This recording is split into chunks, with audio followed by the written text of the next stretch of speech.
Performance, USA.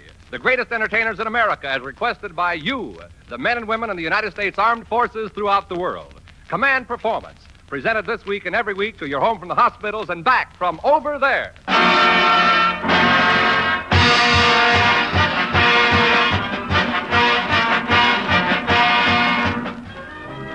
Hi, gang. This is Jack McCoy lugging another Command Performance. Yes, sir, 30 minutes crammed full of the stuff you've told us you'd like to hear in those letters, care of Armed Forces Radio, Los Angeles, USA. And in charge of answering the mail, we have a pretty singing type gal. Her voice sends a guy. Then he thinks about her figure and comes right back. It's that lovely Lilton, Martha Tilton.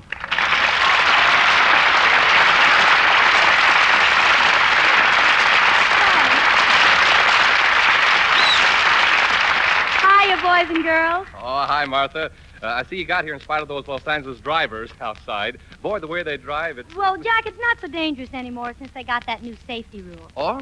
What's the new rule? Well, every driver who can't tell the Pacific Ocean from Hollywood Boulevard must be wearing his rubbers. That's bully for Los Angeles. Well, Martha, it's sort of fun climbing into the old jalopy and cruising around through the pedestrians. Yes, Jack, it is. You run into so many old friends. Yes, which makes me think it's about time for a hunk of that wonderful Lilton from Tilton. What's ready in the music department, Martha? Well, we've cooked up something which I hope will please the gang at Percy Jones General Hospital in Battle Creek, Michigan. The gentleman is a dope.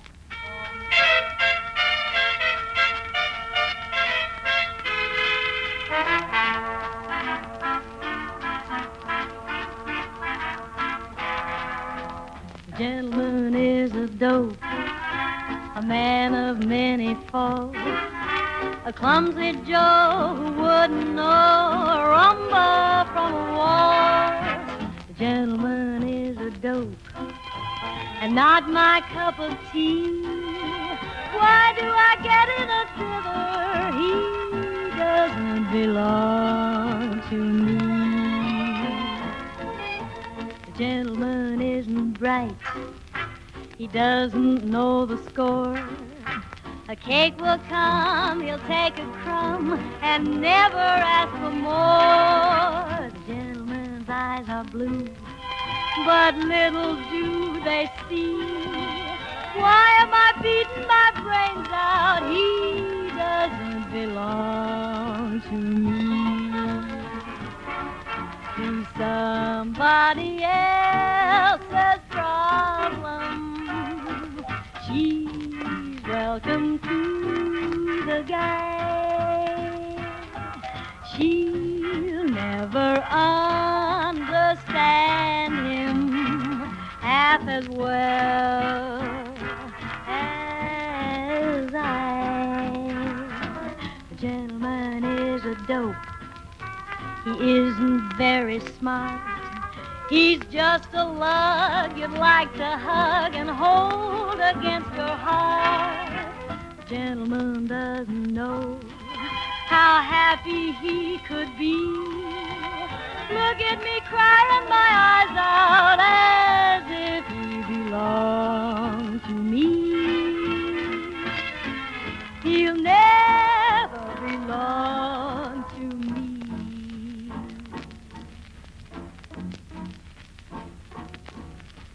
The gentleman is a dope. He isn't very smart. He's just a lug you'd like to hug and hold against your heart. The gentleman doesn't know how happy he could be. Look at me crying my eyes out as if he belonged to me. He'll never belong to me.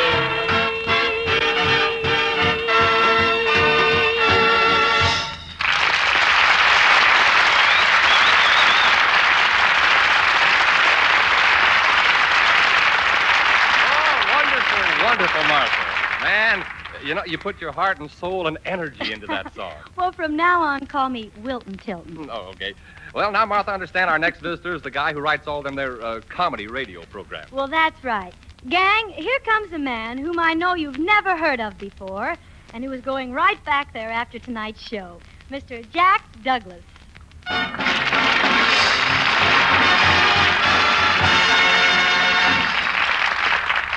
Thank you. Well, maybe nobody has ever heard of me before, but there are plenty of people that nobody has ever heard of. For instance, who ever heard of George W. Aldington? He's the man who invented strapless skin. Strapless skin is for women who don't hold up as well as their evening gowns. And another person that nobody's ever heard of is Gertrude Rumson. She's the one who went over Niagara Falls in a rocking chair. Of course, she'll never play the violin again. Then there's Farnsworth Fadiman. He invented the smoking jacket with the built-in fire hydrant. Of course, he'll never play the violin again. Then there's somebody else I'll bet you've never heard of, and that's Rodney Poon, the exotic murderer. Well, Jack, wasn't he the one that killed his wife in a very odd way? Yes, first he hypnotized her, then he tattooed a knife on her stomach, then he made her bend over.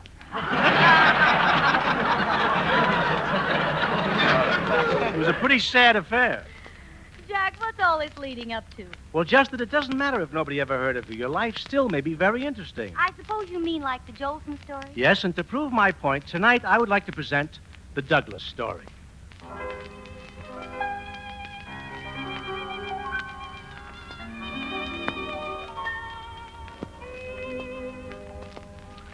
I was born during a tornado, somewhere over Texas.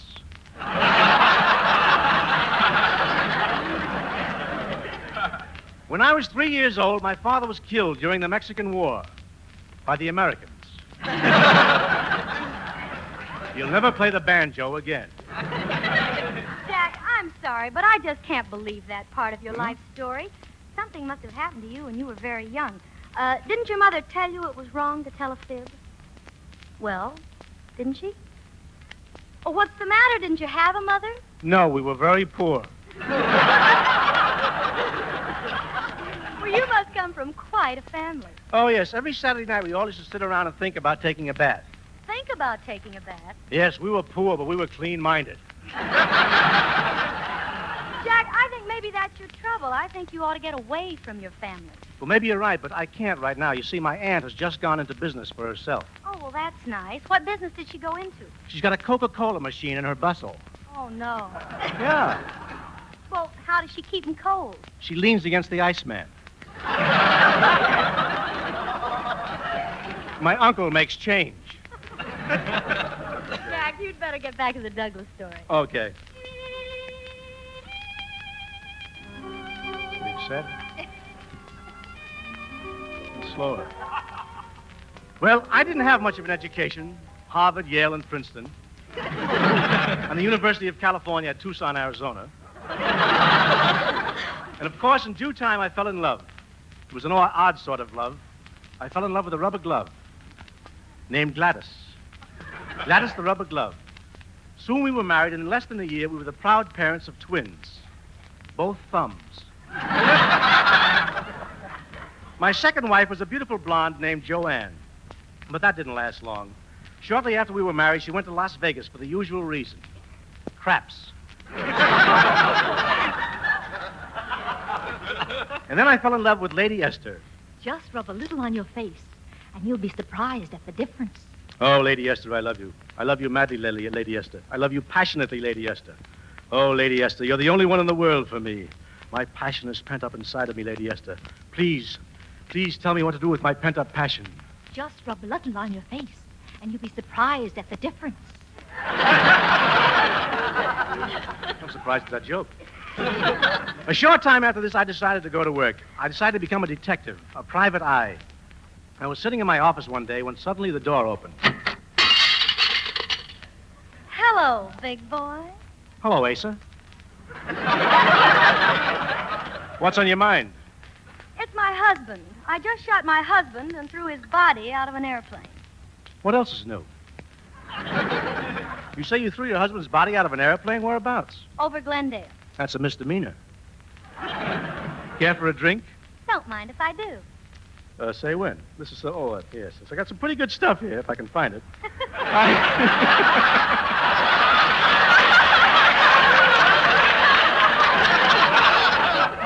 I got some pretty good stuff here. Scotch-type bourbon. I'm sorry I found it. Say when.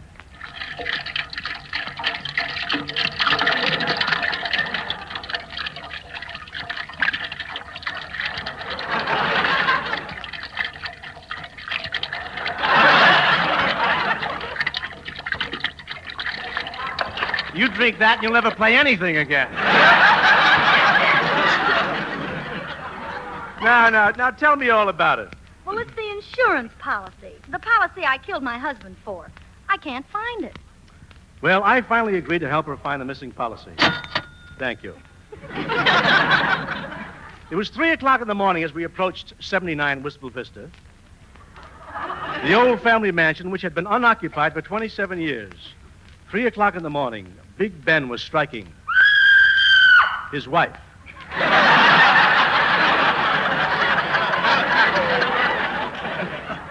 My client trembled as she opened the door to the old place.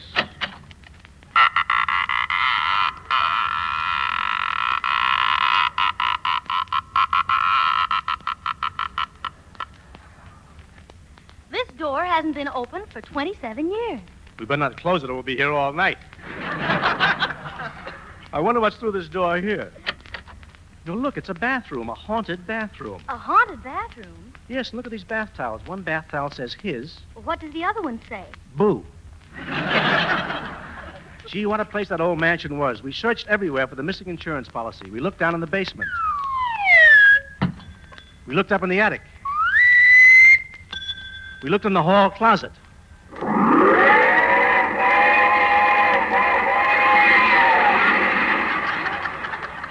Boy, is he lost.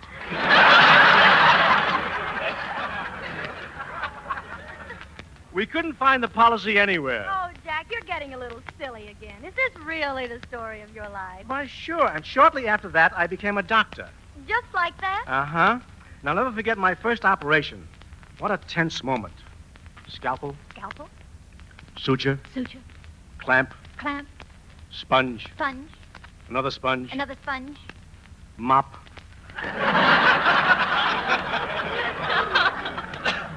Shortly after that, I was arrested for murder. Martha, I can't read the rest of this. It's too sad. Will you take over, please? Why, sure, Jack. Ladies and gentlemen, Jack Douglas was convicted of murder in the first degree. As he sat in the death house... Nobody knows the trouble I've seen. Please, Jack. As he sat in the death house... Nobody knows the trouble I've seen. Jack, please, I'm trying to finish. As I was saying, Jack Douglas was sitting in the death house... Nobody knows the trouble I've seen. Well, anyway, on July the 17th, 1946, Jack Douglas was hanged. And now, a final word. Hello, everybody. This is Jack Douglas speaking to you from Potter's Field. By transcription, of course. Good night.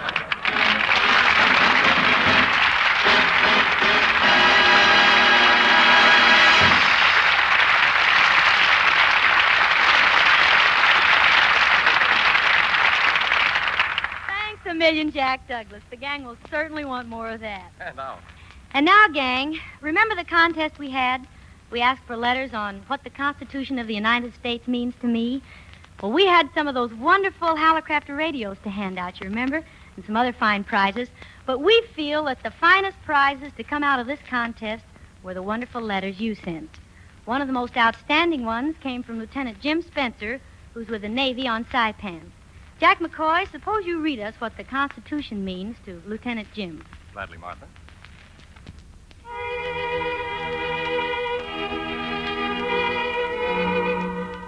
What did it mean to me, hanging there on the wall of my schoolroom?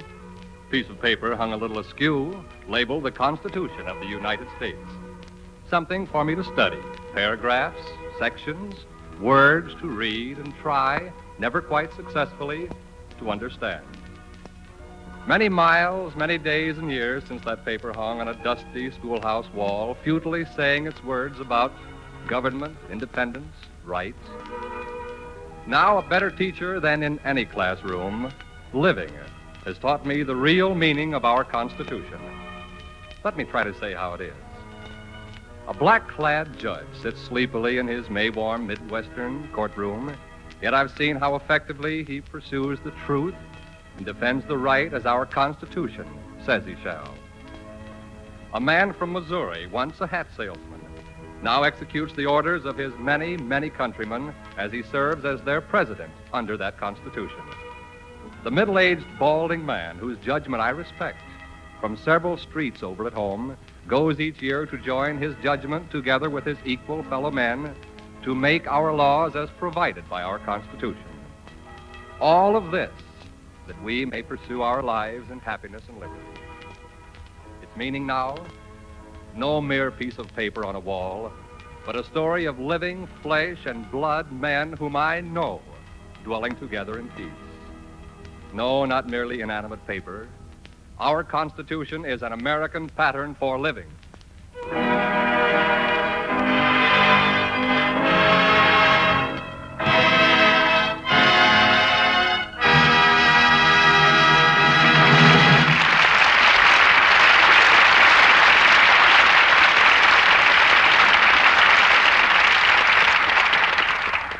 Mighty pretty reading there, McCoy, my boy. Say, Martha, look who's coming in now. It's the answer to a great big stack of mail orders. Aha! That clever, talented, personable young man who brought along a stooge from the older generation.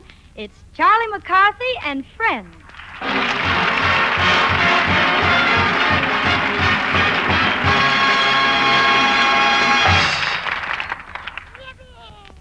Hello, Hannah. Where's Goldfish? Now, just a moment. Please don't talk to the people. You ought to be ashamed of yourself. We have some of the finest people here in town. Well, this is really the 400 of Hollywood. You don't say. Yes. Is it as bad as that? Yes, it is. Yes, we have here the cream of Hollywood society. Well, it certainly has curdled, hasn't it? Yeah. Well, I don't think that's either here nor there. No. Tell me, Bergan, how are you getting along? Besides in years, I mean. Well, I'm doing very well, Charlie. And how are you getting along? Principally in school, I mean. Oh, that old thing. Well, not so good, Bergie, not so good. I got a test coming up tomorrow, you know. Uh-huh. They're messy things, you know. Yeah. How do you think you'll come out on this examination tomorrow, Charlie? Well, personally, I don't think I'll even place or show. Is that right? Well, I hope that you'll do better than that. Well, me too. The teacher's beginning to suspect that my IQ is PU. Is that Well, I think it's time to buckle down, you know, Charlie, because soon we're getting around to graduation time again. Yeah. Do you think that perhaps this year you might just possibly get out of the 8th grade? Well, I don't know. It's wishful thinking, personally. From what I hear, the rumors going around is that I'm going to be held over by popular demand. Is that? Well, I think you better not. No. Now tell me, Charlie, what is the examination on? Well, it's physiology. Physiology. Yeah. Well, now that's one subject that I'm sure that I can be of help to you on. Yeah? Yes. I'll be very glad to share my knowledge with you.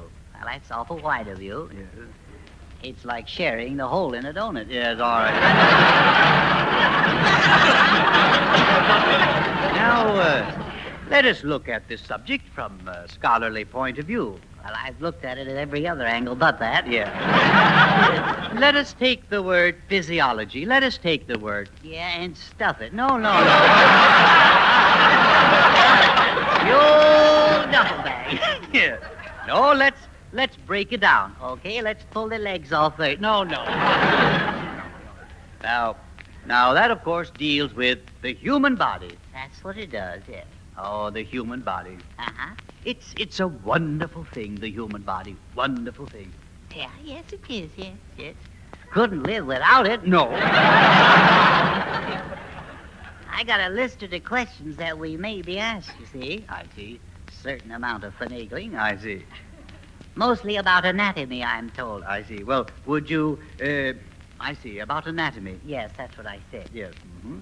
Well, I think, Charlie, you ought to like anatomy. I do. On some people, it looks very good. Uh-huh. Especially girls. All right. Take the blonde sitting over there. All right. Hubba. All right. Now, Charlie, I really do know physiology and anatomy. Yeah? Yes. It's not hearsay. No. You remember, Charlie, that I studied at one time. I studied to be a doctor. Really? Yes. Sometimes I'm very sorry that I gave up medicine. Well, yes, but then on the other hand, think of all the lives you saved by doing it. I tell you, Charlie, give me the list of questions and I'll quiz you, and to see how many of them you can get right. Okay. Now, let's see. The first question, what is it here? Oh, yes. Name the parts of the head. Can you do that? Parts of the head. Yeah. Well, there's the face and hair, except in your case. Well, we'll skip that. A little sensitive. No. Next question is, where are your vocal cords? In your throat.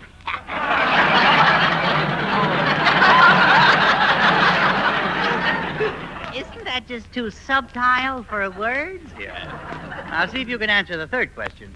What is the location of the lungs? The lungs? Yes. Well, they're bounded on the north by your neck, Yes.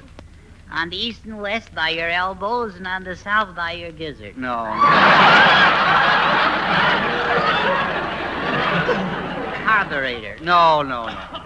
Well, now, what are muscles for? To keep your bones from rattling. No.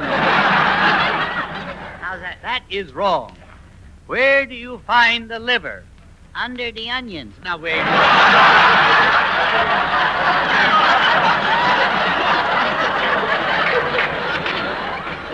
No.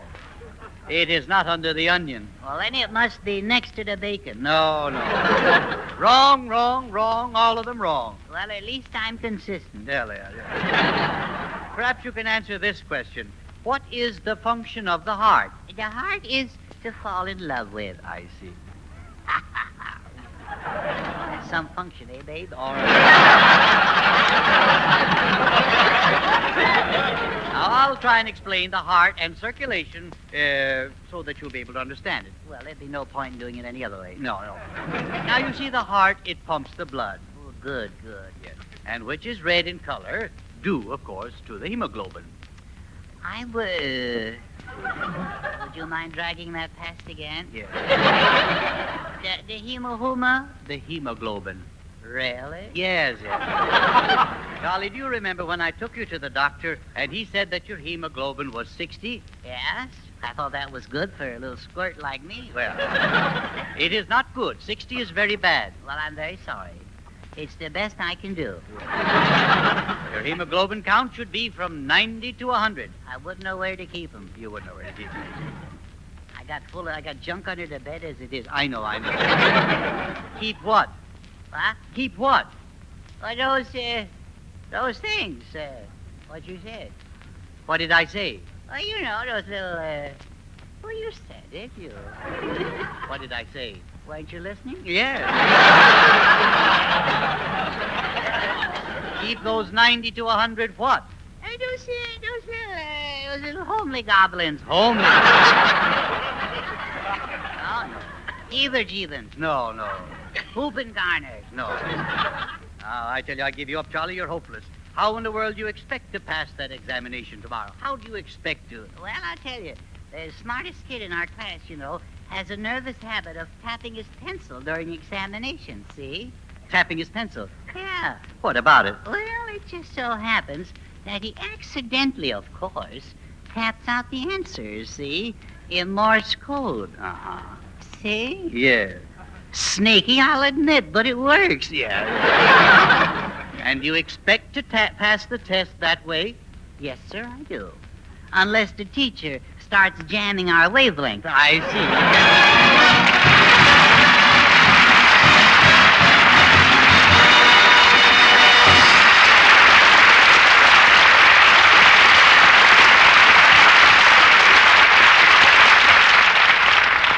Wonderful, Edgar Bergan and Charlie McCarthy. You always do a marvelous job on Old Command. And I know somebody else who always does a remarkable job on Old Command, name of Martha Tilton. Martha, how about Tilton a tune at the fellows at Tilton General back in good old New Jersey? Okay, Jackson, here's one I've always loved.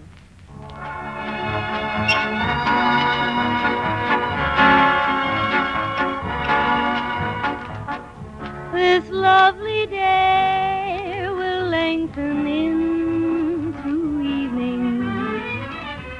We'll say goodbye to all we've ever had. Alone all together. I'll remember April and be glad. I'll be content. You loved me once in April. Your lips were warm, and love and spring were new.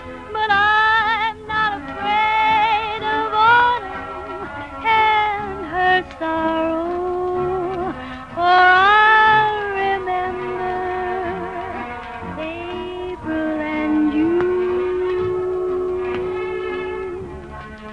The fire will dwindle into glowing ashes, for flames and love live such a little while.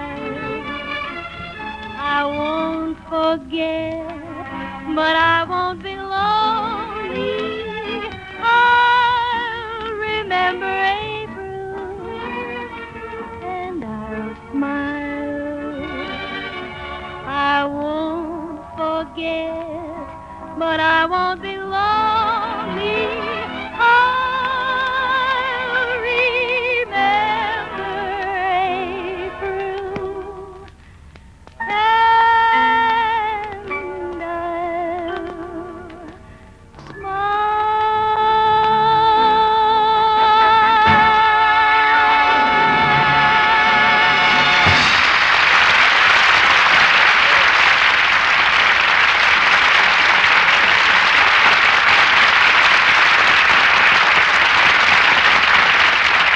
Oh, Martha, you're sensational. Well, gang, we reached the end of another one. We were really loaded this trip, what with the able services of Jack McCoy and a visit from Jack Wildman Douglas, plus the two and only Edgar Bergan and Charlie McCarthy. All presided over by that luscious Martha Tilton. Well, thanks for your nice letters, and the best of luck to all of you. And good night, everybody.